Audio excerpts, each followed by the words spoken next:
Before we dive in, let me ask you this. What happens when you're blessed with powers that allow you to see the future but are cursed to live life out of order? This week on Agatha All Along, we explore this haunting question through Lilia's incredible journey. As she faces the ghosts of her past, navigates the treacherous witch's road, and confronts her ultimate fate, we're reminded that even the strongest among us can struggle with their identity and choices. Today, we're breaking down Episode 7, Lilia and the terribly, horrible, no good, very bad day. Get ready for a roller coaster of emotions, from laughter to tears, as we explore this episode that beautifully intertwines magic, loss, and self-discovery. So grab a seat, because we're about to jump in. Waking up in a nightmare. We open with a jarring scene that pulls us right into Lilia's perspective. She's dressed like Glinda the Good Witch, and then suddenly, she's free-falling into darkness. It's strange, it's disorienting, and it's the perfect way to show us Lilia's fractured reality. Her powers of divination have long been both a gift and a curse, but now, the curse seems to be taking over. She's experiencing her life completely out of sequence, a condition that only someone like Lilia with her unique abilities could live through. This opening doesn't just set the tone, it plunges us into her headspace. We get a taste of the chaos she endures every day. It's almost as if we're in the multiverse, with her memories and future glimpses all colliding in one place. The editing here is brilliant, bringing the kind of raw, visual storytelling we've seen in other complex works like Everything Everywhere All at Once or Strange Darling, where the line between past, present, and future isn't just blurred, but obliterated. The Witch's Road, Agatha and Billy's not-so-casual chat. While Lilia grapples with her confusing visions, we cut to the Witch's Road, where Agatha and Billy are taking part in a classic, awkward walk and talk. And let's be real, Catherine Hahn's Agatha could carry an entire show on her own. As they walk, Billy's trying to understand why Agatha even agreed to meet him out here, especially since she's Wanda's former friend. The witty banter is on point, with Agatha's sarcasm clashing perfectly with Billy's bluntness. When Billy asks her directly if Wanda is truly gone, we finally see a softer side to Agatha. She admits that even she isn't sure of Wanda's fate, though she saw her body. Billy's desperation to get a straight answer is palpable, and his frustration only grows as Agatha dodges certain topics, especially anything to do with Rio, who's suspiciously missing. This tense back and forth builds our anticipation, giving us hints of Wanda's potential return, but keeping the mystery alive. They arrive at a looming castle that practically demands their respect. Suddenly, their outfits transform.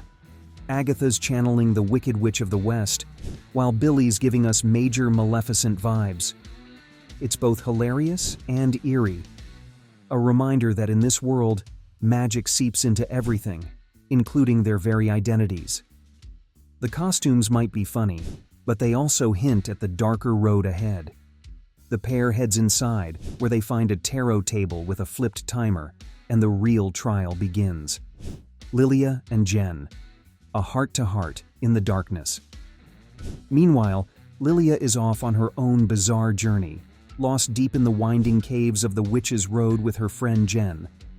Lilia's memory is failing her as her mind jumps in and out of different times, forgetting even simple things like why they came into the cave in the first place. Jen, played brilliantly by Sashir Zamata, handles Lilia's antics with patience, though she's clearly concerned. In a touching flashback, we see young Lilia back in Sicily, under the guidance of her mentor, Maestra. The contrast between young, hopeful Lilia and the erratic, haunted woman we see today adds a layer of tragedy. Through these flashbacks, we learn that Lilia's always struggled with her powers, experiencing the world out of sequence ever since she was a child. This episode gives us a glimpse into the toll that these powers take, both physically and mentally. Lilia tells Jen that her visions are becoming more intense, and for the first time, she feels genuinely frightened. This quiet moment with Jen reveals how isolated Lilia has become due to her abilities. Jen reassures her, listening and offering support, but Lilia fears that she's losing herself. She even doubts if she wants her powers back, because they seem to be leading her closer to an ominous end. The Tarot Trial, a battle of wits and fates. Back in the castle, Agatha and Billy's tarot trial is in full swing, and it's not going well. Billy's attempting to read Agatha's cards, but he's no tarot expert to say the least. The first card he lays down brings a sword crashing from the ceiling, a clear sign that they're failing the test. Agatha's approach to tarot is hardly better. She's flippant and dismissive, tossing cards at random. But every card pulled only makes the situation worse, with swords continuing to drop and the ceiling slowly descending. Just when it seems all hope is lost, Lilia and Jen arrive, and Lilia immediately steps in to read the cards for Billy. Her tarot skills shine as she identifies Billy's card as the Magician, symbolizing his immense potential. But as she continues reading, Lilia realizes she's actually reading her own journey. The Queen of Cups, empathetic and wise, yet struggling to control her power. Billy presses her about casting a sigil and learns she did it to protect him, to keep him from the dark future she saw in a vision. It's a touching moment between them, as Lilia tries to guide Billy while grappling with her own path. The trial's stakes rise, with each card revealing more about Lilia's internal battle. Facing Rio, the embodiment of death. Just when we think Lilia's trials couldn't get any more intense, she realizes who Rio really is, death itself, in the form of a powerful green witch. This realization is terrifying, but Lilia doesn't back down. Rio represents everything Lilia has been running from, every glimpse of doom and loss her powers have shown her. Back in the cave, Rio confronts her, challenging her to accept her fate. It's a climactic moment, one that forces Lilia to face her deepest fears. She knows now that her journey has been leading up to this all along. With a renewed sense of purpose, Lilia sacrifices herself, casting the Tower card upright and sending her enemies plummeting onto the swords. Lilia's sacrifice is beautifully bittersweet, and in her final moments, we're taken back to her very first lesson with Maestra, completing her journey. This flashback to her innocent beginnings only amplifies the tragedy of her ending, making her sacrifice feel both noble and inevitable. Reflections on Lilia's journey. Episode 7 of Agatha All Along was a masterpiece of storytelling and visual design, offering a deep dive into Lilia's character and her final journey.